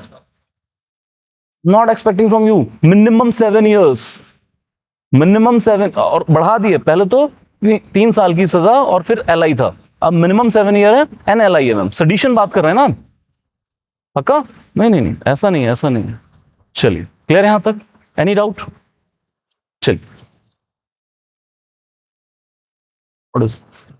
जल्दी से करो यार. इलेक्शन एंड पार्टी सिंबल्स, मैं पॉइंट्स लिखवा दूंगा, आप समझ लें, और इसका मैं कंटेंशन भी बता देता हूं. हम बात कर चुके हैं कि शिवसेना के अंदर टूट हुई, और फिर I give you the numbers, बहुत सारे, बल्कि मेजॉरिटी ऑफ MLA MPs जो शिवसेना के थे वो एकनाथ शिंदे गुट के साथ चले गए. तो 2 प्रोमिनेंट लीडर हैं. एक है Uddhav Thackeray, the son of Bala Saheb Thackeray, who claim the legacy of Bala Saheb Thackeray and the party as well. और फिर एक प्रोमिनेंट लीडर हुए एकनाथ शिंदे. एकनाथ शिंदे ने यह कहा कि पार्टी अब अपने मूल सिद्धांतों पर नहीं चल रही है, बाला साहब ठाकरे के सिद्धांतों पर नहीं चल रही है, हम पार्टी छोड़ रहे हैं. लेकिन उन्होंने ये नहीं कहा कि हम पार्टी छोड़ रहे हैं. उन्होंने बहुत सारे MLA MP उठाए जो उनके साथ में बाहर आ गए, और उन्होंने क्लेम किया ओरिजिनल शिवसेना ही हम हैं. क्लियर? और क्योंकि उद्धव ठाकरे बाला साहब ठाकरे और पार्टी के सिद्धांतों पर नहीं चल रहे हैं, तो ये शिवसेना में नहीं है, बल्कि हम ही असली शिवसेना है, और हम इनको निकाल रहे हैं. मतलब पैराडॉक्स था, निकलने वाला खुद दूसरे को निकाल रहा है. क्लियर? हाँ जी, हाँ जी. आई डोंट नो कि इसकी मैनेजमेंट किसके हाथ में है. मतलब क्योंकि सामना अगर है, एक मिनट, अगर सामना इनका जो मुखपत्र जिसको ये कहते हैं, तो उसका कोई ना कोई ट्रस्ट बनाया होगा, है ना, वो पार्टी की आइडियोलॉजी लगता है, लेकिन उसको मैनेज करने वाले तो कुछ और लोग होंगे. तो वी हैव टू चेक कि वो किसकी तरफ है. हाँ जी, यहां तक क्लियर? अब ठीक है, दोनों पब्लिकली तो लड़ाई लड़ रहे हैं, लेकिन फिर इलेक्शन आने वाला था, तो इलेक्शन सिंबल के ऊपर लड़ाई होगी. आप पब्लिकली जो मर्जी क्लेम करते रहिए, तो एकनाथ शिंदे जी ने कहा कि भाई हमारे पास ज्यादा एमपी एमएलए का सपोर्ट है, कॉन्स्टिट्यूशनल आइडियोलॉजी पे भी हम चलेंगे, and just because he is the son of Bala Saheb Thackeray he can not claim the political party. Clear? तो दोनों ने जो बो एंड एरो था उसके ऊपर क्लेम कर दिया कि हमें ये मिलना चाहिए। अब हमारे समझने के लिए ये है कि फिर किस तरीके से इलेक्शन कमीशन डिसाइड करता है कि पार्टी सिंबल किस फ्रैक्शन को दिया जाए। इसी में हम वो भी नोट कर लेंगे कि अगर कोई पॉलिटिकल पार्टी या इंडिपेंडेंट कैंडिडेट इलेक्शन लड़ना चाहता है तो इलेक्शन सिंबल कैसे मिलता है। ठीक है, सबसे पहले आ जाइए लड़ाई। अगर फ्रैक्शंस क्लेम करते हैं कोई पर्टिकुलर पॉलिटिकल सिंबल, तो देखिए एक जो क्लेम है जिसको अब तक एड्रेस नहीं किया गया है कि कौन सा ग्रुप है जो पॉलिटिकल पार्टी की आइडियोलॉजी और कॉन्स्टिट्यूशन के हिसाब से रन कर रहा है। जैसे आप जिसको भी पॉलिटिकल ओरिजिनल पॉलिटिकल पार्टी कहेंगे उसी को सिंबल देंगे। तो एक चीज तो ये होनी चाहिए कि पार्टी के सिद्धांतों पे कौन चल रहा है। बट ये ऑब्जेक्टिव नोशन नहीं है, ये आप थोड़ा सब्जेक्टिविटी आ जाए इसके अंदर, कुछ ऑब्जेक्टिव डिसीजन भी आप देखेंगे। लेकिन इस आइडिया को परचेज करता ही नहीं है इलेक्शन कमीशन ऑफ इंडिया। वो नहीं देखते हैं कि कॉन्स्टिट्यूशन और आइडियोलॉजी पे कौन चल रहा है, क्योंकि ये इन्फर करना भी एक मुश्किल काम है। तो फिर क्या क्राइटेरिया है? सर मेजॉरिटी ऑफ लेजिस्लेटर किसकी तरफ है।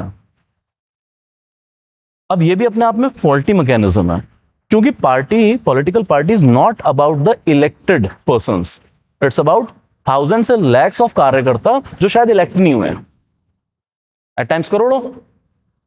उनकी गिनती को कोई नहीं देख रहा। तो इलेक्शन कमीशन ऑफ इंडिया का जो लिटमस टेस्ट है वो ये है किस पार्टी या किस फ्रैक्शन की तरफ उस पार्टी के जो इलेक्टेड लीडर्स हैं, that can be MLA, MLC, MPs, जिसकी तरफ ज्यादा होंगे उनको दे दिया जाएगा।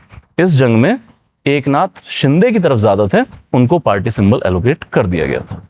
अगर बाय चांस ये इन्फर ना हो पाए तो इलेक्शन कमीशन ऑफ इंडिया उस सिंबल को फ्रीज भी कर सकता है और फिर दोनों पार्टीज को नया सिंबल एलोकेट कर देगा। तो बस क्या याद रखना है, लिटमस टेस्ट क्या है, किस फ्रैक्शन की तरफ ज्यादा लेजिस्लेटर्स हैं। Clear? Any doubt? I don't believe कि यहां से एकदम से कोई क्वेश्चन बनाएंगे। महाराष्ट्र के अंदर है, चलिए लिख लीजिए कुछ चीजें। पहले लिखिए allocating the election symbol. Generally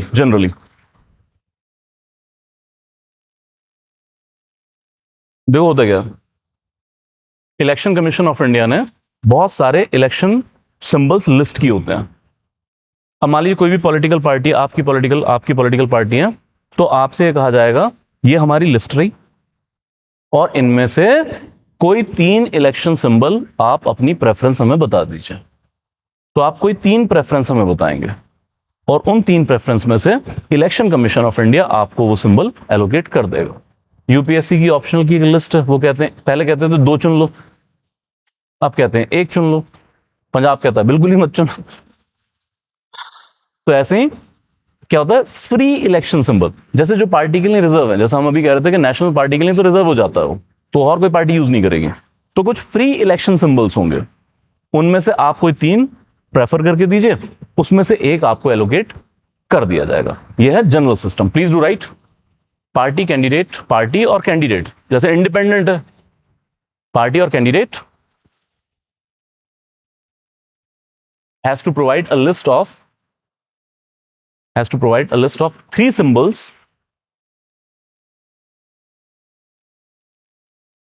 from election commission's free symbol list.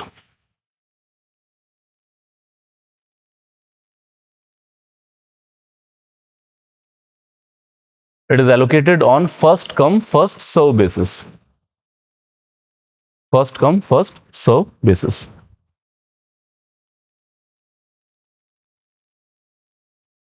Chill.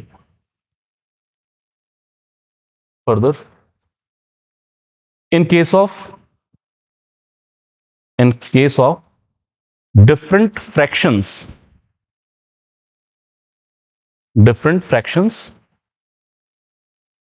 of a political party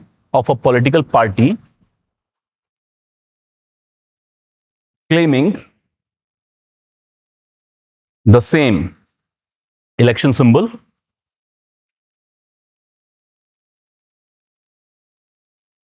Election Commission relies on majority test. Majority test. That means which fraction is enjoying majority support of elected legislators of the political party. That can be MLA, MLC or MPs. याद रह जाएगा? ठीक है, ये सब number game मिल जाएगी पर याद रखने की जरूरत नहीं है. Will not ask you. चलिए, raising ITBP strength and vibrant village programme. हाँ जी,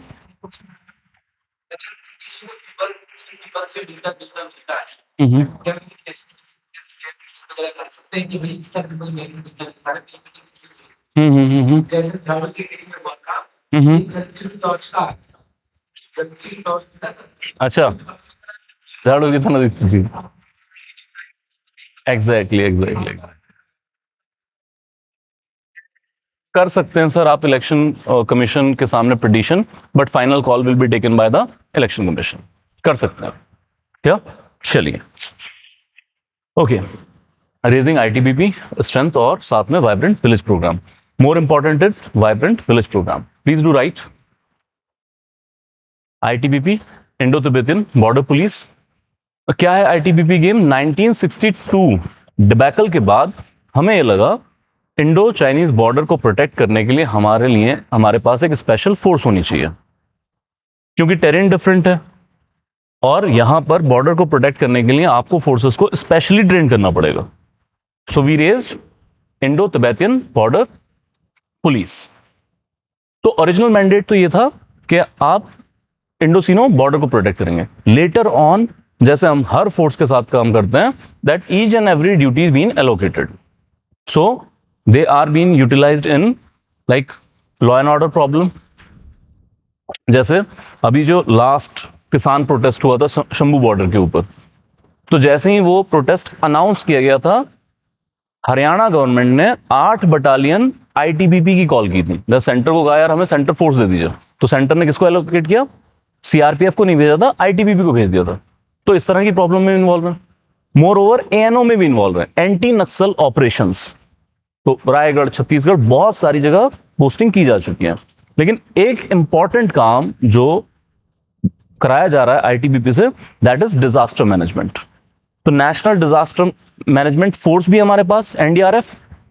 उसमें भी अगर आप देखेंगे तो ज्यादातर जो पर्सोनल है वो कहां से आ रहा है? ITBP से आ रहा है. सो मच सो दैट के इंडिया कभी इवैक्यूएशन ऑपरेशन चलाता है, ऑपरेशन राहत चला दिया, दिस दैट के बाहर के मुल्कों में फंसे हुए लोगों को लेके आना, यूक्रेन, उसमें भी आप देखेंगे ज्यादातर ऑफिसर्स किसके एनरोल किए जाते हैं? ITBP के, क्योंकि स्पेशली ट्रेन किया गया डिजास्टर मैनेजमेंट में. तो डिजास्टर मैनेजमेंट में खास ट्रेनिंग दी जाती है अबाउट रेस्क्यू ऑपरेशंस. तो मल्टी रोल फोर्स है इस वक्त ये. क्लियर? तो अब note it down that additional 9,000 troops will be added और 7 न्यू बटालियन रेज की जाएंगी. 7 new battalion will be raised. 9,000 troops will be added. ठीक है, दिस इज पॉइंट 1. ये तो हो गया ITBP के लिए.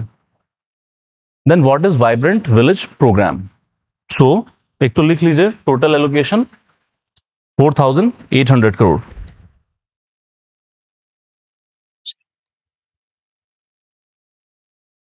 Okay, now see, if we go into IR relations, like जैसे मैंने पहले भी कहा था कि यार ये चाइनीज एक प्रोग्राम चल रहा है जिसको वो कहते हैं जियाओ कंग.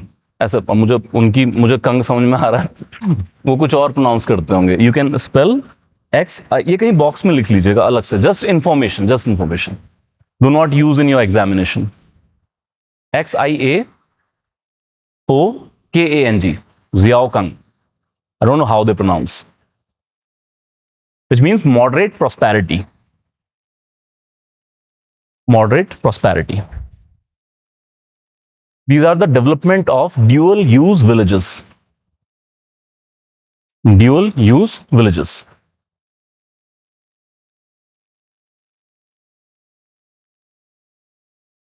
जैसे ना इंटरनल सिक्योरिटी वगैरह में आप इस रेफरेंस पॉइंट का यूज कीजिएगा, अदरवाइज मत कीजिएगा, क्योंकि फिर वो सूटेबल शायद ना लगे. द थिंग इज दिस के बॉर्डर के आसपास चाइना बहुत सारी सेटलमेंट डेवलप कर रहा है, बल्कि नए गांव बसाए जा रहे हैं, और इनका इंफ्रास्ट्रक्चर इस तरीके से. ड्यूअल यूज विलेज क्या है कि नॉर्मल टाइम में यहाँ सिविलियन पॉपुलेशन रह रही है कि चलिए नालियों की व्यवस्था है, पानी है, सड़क है, हाउसिंग है, स्कूल्स हैं, लेकिन इनका इंफ्रास्ट्रक्चर इस तरीके से डेवलप किया जाता है कि कभी भी उस स्कूल को ये बैरक में तब्दील कर देंगे, तो कभी भी वहां से सिविलियन पॉपुलेशन को हटा के आर्मी डिप्लॉय की जा सकती है.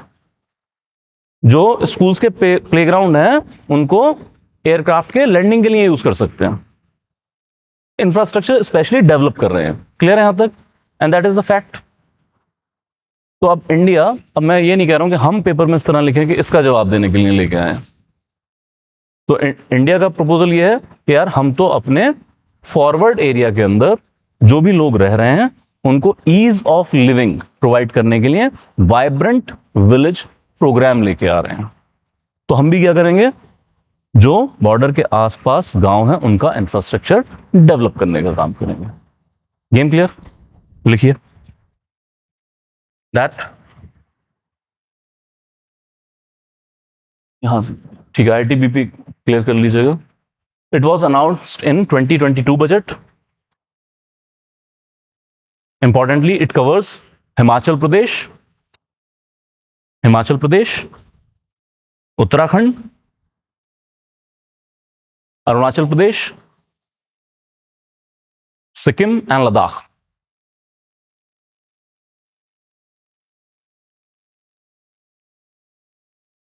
बस एक फैक्ट लिखिए, it will cover 2963 villages. 2963 villages. तो 2900 गांव ऐसा कुछ याद रह जाए तो ठीक है. Vibrant village programme. Clear?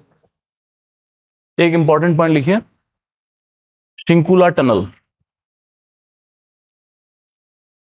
Shinkula tunnel will be constructed with all weather connectivity.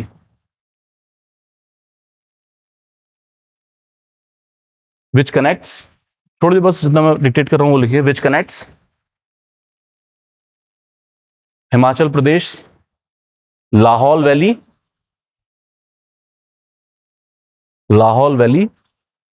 with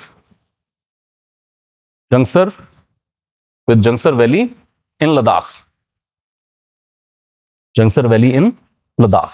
एक पॉइंट भी याद रह गया तो काफी है. रेस्ट क्या है सर? वही सारी चीजें कि बॉर्डर विलेज के अंदर हम इंफ्रास्ट्रक्चर डेवलप करेंगे, लोकल स्किल्स को नर्चर करेंगे, अपॉर्चुनिटी उनको प्रोवाइड करेंगे एम्प्लॉयमेंट की, ताकि यहां से माइग्रेशन ना हो, वहीं के लोगों को वहीं रोजगार दिया जा सके. Any doubt please ask. Clear है? चल, यू हैविंग नेक्स्ट क्लास 11 बजे. बस 2 मिनट. ठीक है. New parliamentary building. ओके, सो कौन से बड़े प्रोग्राम का एक हिस्सा है? Central Vista. ओके, इसमें कॉमन हॉल को हटा के कॉन्स्टिट्यूशन हॉल क्रिएट किया गया है, राइट? लोकसभा में कितनी सीट्स की अरेंजमेंट है? 888. राज्यसभा में 384. लोकसभा में ज्वाइंट सिटिंग के लिए एक्स्ट्रा अरेंजमेंट कितना कर सकते हैं? 1272. चलिए, नंबर गेम में याद रह जाएगा, मतलब आसपास भी हो तो हिट हो जाएगा. क्लियर? लोकसभा का थीम क्या है? ठीक. राज्यसभा का लोटस बेस्ड. या संघोल, एंशिएंट इंडिया के कौन से ट्रेडिशन से हम ड्राइव कर रहे हैं? संघोल कहां प्लेस इन किया गया? वेरी गुड, लोटस, चोला. इन लोकसभा स्पीकर्स चेयर्स. क्या? रेस्ट आप कर लीजिएगा, अभी आपकी नेक्स्ट क्लास भी है. यार नेशनल पार्टी का क्राइटेरिया बताएंगे? बताइए. Next to the speaker, yes. ठीक है, 4 स्टेट में स्टेट पार्टी एलिवेशन। और यार अगर आप एक आवाज में बोलो तो मैं कंफ्यूज हो जाऊं, कसम से नहीं याद होता है मुझे इतने सारी आवाजें। कोई पर्सन ट्राई करे, 1 पर्सन, एनीवन ट्राई कीजिए ना।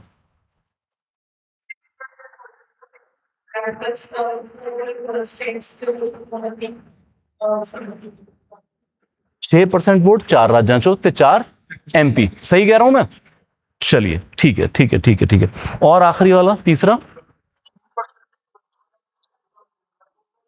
इन 3 और मोर स्टेट्स, स्टेट्स वाला आप याद कर लीजिएगा। चलिए देन राहुल गांधी हमने बहुत डिटेल में कर लिया, स्पेशली यार इलेक्शंस तो राहुल गांधी की वजह से नहीं या डेफामेशन की वजह से नहीं, रिप्रेजेंटेशन ऑफ पीपल्स एक्ट की वजह से। उसकी टेक्निकलिटी जरूर याद रखिएगा, प्री या मेंस में कहीं ना कहीं वो काम में आ जाएगी चीज। तो राहुल छोड़ दिए, डेफामेशन छोड़ दिए, सेक्शन 8 क्लॉज 3 ली थॉमस, वो सब याद रखिएगा इसका। Then it comes to election and party symbol. We know majority test is the litmus test. And then comes ITBP strength, नई battalion, 9,000 troops, vibrant village programme है जिसके थ्रू बॉर्डर एरिया स्टेट्स याद रखिएगा कौन कौन से हैं और विलेजेस डेवलप किए जा रहे हैं। And finally special category status for any state, ये अब हम कल करेंगे। आपकी नेक्स्ट क्लास कितने बजे? अच्छा 11 बजे तो थी। ठीक है, यहां पे रोक लेते हैं इसको। I do not disturb, want to disturb the whole class scenario. ठीक है, कल उठा लेंगे इसको, सिंपल सी चीज है। Thank you.